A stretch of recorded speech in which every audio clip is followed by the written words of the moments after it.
Hello, this is Mr. Arthur, and this is going to be a quick lesson on energy and ecosystems. So, what we're going to look at today is to try and develop your understanding of how energy is transferred from one level to the next in a food chain. We're also going to look at how energy is lost between each level of a food chain. So, my first fact is that 90% of energy is lost between levels of food chains. So only a small quantity is passed on from level to level. The majority of the energy at one level no longer exists in the next level. So here we have three organisms. So let's do a bit of revision. Which one of these is a producer? Hopefully you're all looking at the grass. The grass is a producer because it carries out a chemical process whereby it can make its own food. What's that process called? That is, of course, photosynthesis, when the plant uses light energy from the sun to make chemical energy in the form of glucose. This requires water and what gas? Of course, carbon dioxide. The water is split by the light energy, and the hydrogen from the water moves to stage 2. What other molecule is made in stage 1 and moves to stage 2? That, of course, is ATP. So the hydrogen ATP combine with carbon dioxide to make glucose in photosynthesis. Which one of the remaining two organisms will eat the grass? Hopefully look at a rabbit. What term would you use to describe the rabbit which eats the grass?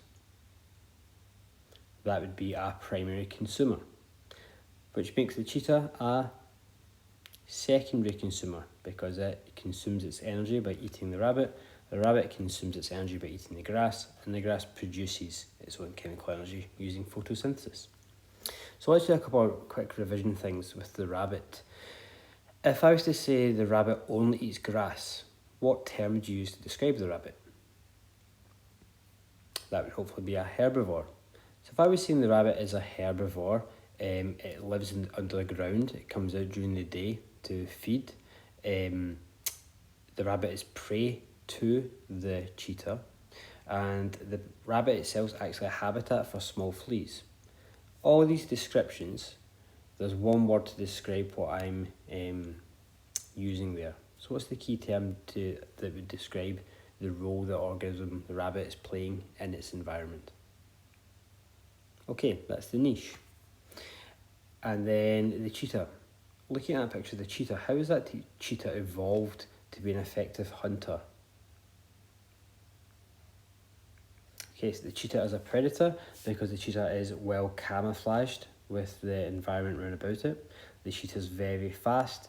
It has claws and sharp teeth which to eat its prey. In response to this, the rabbit has evolved things like good eyesight and good hearing, and it's also fast in order to avoid becoming prey to the predator. Okay, so let's look at this as a food chain. If you look back at our photosynthesis lessons, we talked about how light energy is changed into chemical energy by producers, green plants. So that process is photosynthesis. So light energy is transferred into chemical energy, it's stored as glucose, and when a consumer eats the plant, it's getting that chemical energy which is stored in the plant. So if we think about food chains, what do these arrows represent in a food chain?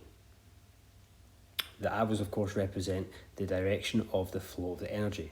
So the energy in the grass is flowing through to the primary consumer, the rabbit, and is then flowing through to the secondary consumer, the cheetah. And you'll notice the arrows are actually getting smaller. So the first level we talk about here is the grass. That's the producer. The second level is the primary consumer, the rabbit, and the third level is the secondary consumer, the cheetah. So, how does the cheetah get the rabbit? Of course, it has to chase it.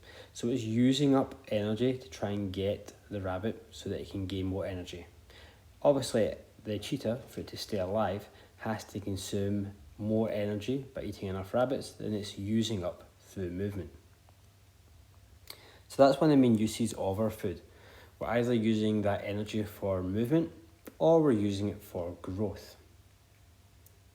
If you look at this scenario here, which one would the rabbit be better off eating? The small grass or the grass that's growing larger? hopefully you're thinking there's more energy available from the larger grass, so it's got a slightly larger arrow. Similar here with the cheetah. The cheetah would be better off catching the larger rabbit. So the rabbit that's used more energy for growth has more energy available to be consumed by the consumer. And that is why the arrows are getting smaller. Only the energy used for growth by the plant is available to the rabbit. Only the energy used for growth by the rabbit is passed on to the cheetah. So where's this other energy going? There's 3 reasons why only the growth energy is passed on to the cheetah. These 3 reasons are how energy is lost from the rabbit between levels. So energy moves from the grass to the rabbit. The rabbit might lose some of this energy as heat energy. It's giving off heat to the environment around about it, so it's losing energy as heat. The rabbit's going to move around itself, so the blue trainer represents movement. The rabbit is using up energy for movement. And finally, the toilet represents undigested materials. Not all of that grass that the rabbit eats is going to be able to be digested by the internal system of the rabbit and used. Okay, so some of it's going to pass straight through as feces, and it's not going to get that energy that it's going to pass through it. Okay, so the rabbit grows. The rabbit loses energy as heat, it loses energy through movement, it loses energy through undigested material. Only the energy used for growth is passed on to the cheetah. And then the cheetah itself loses energy for the same 3 reasons. It's losing its heat, using up its growth, or some of the rabbit passes through the digestive system as undigested material. That is what we need to know about a food chain. So you need to know that only the energy used for growth is passed on between levels. That's only a small quantity of the energy that's passed between levels. The majority of the energy is lost through these 3 different reasons. So hopefully now that's the end of the lesson. You can do this, okay? If you were to describe how only a small portion of energy is transferred from one level to the next, you can describe 3 ways in which energy is lost between the food chain. So think, can you do this? Yes or no? Let's find out. Here's some key revision questions. I'm going to ask you just to pause at this, write down your 4 answers, and then play the video on and pause again so you can compare your answers to mine, okay? If you're seeing this pause screen, just rewind slightly and pause on the questions. If you're playing, hopefully you're ready for the answers and you haven't cheated. And if you pause here, you can compare your answers to these. The words in bold are what the marking seems to be looking for, okay? So make sure you've got the words in bold within your answer. If not, change your answer and highlight these so it stands out for you when you're revising. Okay, here's a little revision aid. It's just as images really. At the top we've got the arrow to remind you to the direction of energy flow as the arrows in food chains. On the bottom left in black, we've got the idea that it's only the energy used for growth, which is passed between levels. And then there's our 3 symbols for how the majority of energy is lost between levels. Okay, so we're going to look at this past paper question to practice what we've just learnt about. At the top we've got a food chain. We have a producer at the start, then a primary consumer, a secondary consumer, and a tertiary consumer. The arrows are representing the small quantity of energy that's passed between levels. Okay, so question 1. Name the process carried out by the gooseberry bush which allows energy to enter the food chain. This energy is chemical energy. It started off as light energy. So the process of changing light energy into chemical energy is, of course, photosynthesis. Okay, apologies, I am writing with my finger on a small screen. Okay, the blue tits are consumers. Give another ecological term that describes the role of the blue tits in this food chain. Okay, so they are consumers. What's another word we could use to describe them? Well, they're eating caterpillars, so we could maybe say that they are predators. And the caterpillars are an animal, so we could also possibly say they are carnivores. However, the question only asks to give another term, so just give one of these, okay? Okay, so of course you're going to get numeracy questions in any National 5 test.